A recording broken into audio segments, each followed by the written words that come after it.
What's up, everybody? Tony East here. I cover the Pacers for Forbes and Locked On Pacers, here to break down Game 4 of the NBA Finals. At most, 3 more to go. It's a best of 3 officially after the Thunder, I'd say, steal Game 4. 2 thieveries in this Finals. The Pacers in Game 1, the Thunder in Game 4, and here we are. OKC's where I am now. OKC has home court advantage. The Pacers have plot armor and the ability to respond.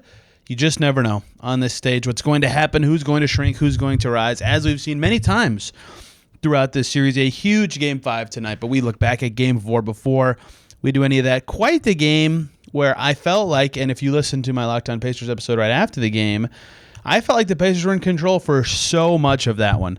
Right, that one felt like one that they had, and I think they know it, and that's why it's so painful that they didn't get it, because you just never know when opportunities are going to come in the NBA Finals, and they were up 4 with 3 minutes to go, and their offense had been humming for much of the game. Not humming, that's a strong way to put it, but just like their total package of play had been humming for much of the game, kept keeping the Thunder away, and then just a disaster in the end, right? So to put it in perspective, like Obi Toppin was having a wonderful game again. He's been great in the Finals. Halliburton was good enough outside of some turnovers. Pascal Siakam was good enough, and their defense was just awesome, right? They were doing a good job making Shea uncomfortable till late in this game. J-Dub was pretty good, but not exceptional. None of the other Thunder starters were that great, and their bench outside of Caruso was quite poor, right? And it was enough defensive effort for the Pacers that the Thunder had not even hit 100 yet, with 3 minutes left in the game, right? Again, it felt like it was going to be a win for the Pacers. They were up as much as 7 in the fourth quarter of this game. It was 103-99 with 3 minutes to go, and given the comfortability the Pacers had all night, many thought, and the building sure felt like a building of people that, you know, in Indy thought the Pacers were about to be up 3-1 in the NBA Finals with 3 games at most left to play. And then just a disaster, right? And that's what the story of the game became, is they set themselves up to win and didn't. It was the worst 3 minutes possible for the Pacers at the end of the game. And on both ends, they had issues, right? On offense, it was clear as day, right? They had 103 they hit 103 with 3:20 to go after Halliburton got to the bucket. They only scored 1 more point the rest of the game. Comedy of errors along the way. Some of the errors was their play style. What I mean by that is, we've all seen the Pacers become this great offensive team the last few years. They can really score. We know that. They've been scoring okay enough in this series. But their ball movement, their player movement, their principles are just tough to cover. They got away from that late. And a lot of teams play a way that is very anti-turnover late in close games, which I understand. The only thing you don't want to do is hand the other team points. Even if you get a bad shot, if you can get back and set your defense, that has some value. But they got so out of their style completely that they got a bad shot every time, it felt like, late in this game. ISO on Chet Holmgren here, ISO on Alex Caruso there. Tough shots for Nembhard and Halliburton. No buckets. They took a timeout up 1, I believe. They're down 1, I can't remember. They actually ran a set. Aaron Nesmith's running across the floor, gets it to Miles Turner. Miles Turner goes for a DHO with Tyrese Halliburton, and it gets blown up, right? Like, that's what you don't want. Lou Dort gets a free point out of it, which matters a lot. I mean, the final score ends up being a 7-point deficit. It was not a 7-point deficit. Like, the Pacers could have had the ball with a chance to tie it late in this game. We'll get to the why later.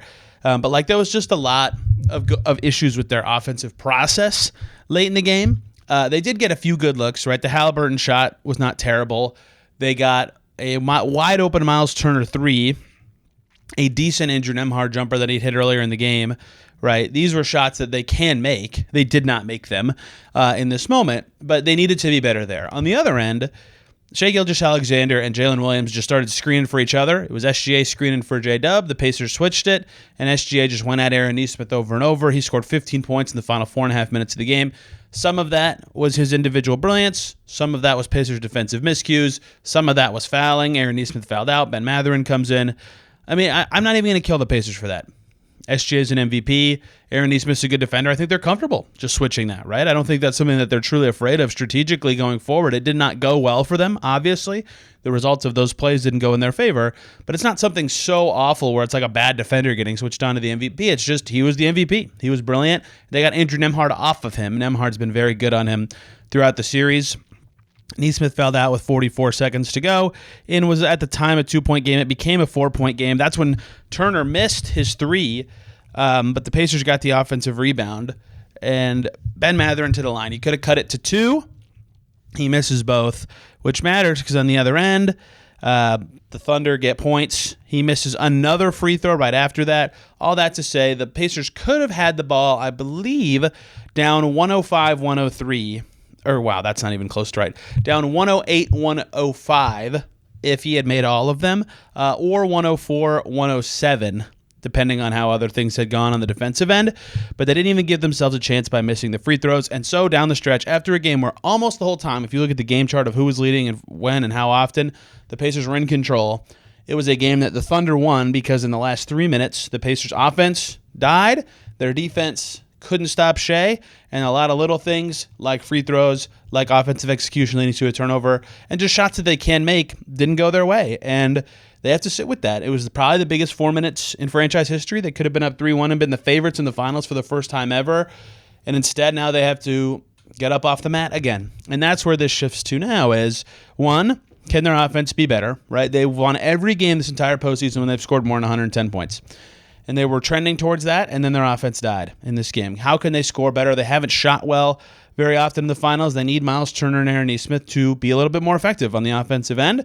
And that starts with Tyrese Haliburton getting the offense going, and that starts with Pascal Siakam getting the ball in the flow of the offense. And the Pacers offense works well when those two play well, but they need those two to be better.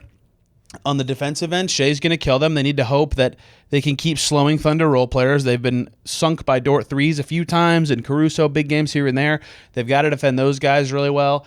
And that's all fine and dandy. The basketball part of this is everything. It's basketball. The adjustments on the wood will define the series. There will be at least 2 more games, right? There's a lot for them to change and focus on and hope that they can do because this is a huge opportunity in front of them. 3 games to go with a chance at a championship. However, despite all of those thoughts, to me, the biggest thing on the table now is the mental game, right? The Pacers have not lost back-to-back games since March 10th, 3 months. The Thunder never lose back-to-back games. Will that hold? If that holds, the Pacers are champions. And that's so easy to say, but that's hard to do. They'd have to win in OKC 3 times in the finals for that to be the case. And they'll obviously prefer to just close it out in Indy if they win Game 5, which is later today. You know, how do they feel right now? They had to have sulked after last game. They know they blew an opportunity. Can they get off the mat like they always have? Right? And I've talked about this with lots of people, and I think they can. They've shown us multiple times they can. And I was around the team yesterday. Like, their spirits felt pretty good, to their credit. Right? I'm not going to say that they look sulky or that they look like they are a team that is looking back too much and not looking forward. But it's hard. It's going to be hard if the Thunder go on a run to not remember that stretch, and they have to keep looking forward. And I know they can do it because I've been around this team all year. And I know they're talented enough to win these games because I've seen them win 2 of them with my own 2 eyeballs. And I also know it's their biggest challenge yet, both mentally and basketball-wise. Can they beat the Thunder 2 more times? We'll see. I'll be at every game the rest of the way. If you're looking for Fever content, there are interviews from last game right on this channel, my thoughts on their first 8 games right on this channel. And very soon, it will be mostly Fever stuff here. So thank you guys for watching this. See ya very soon.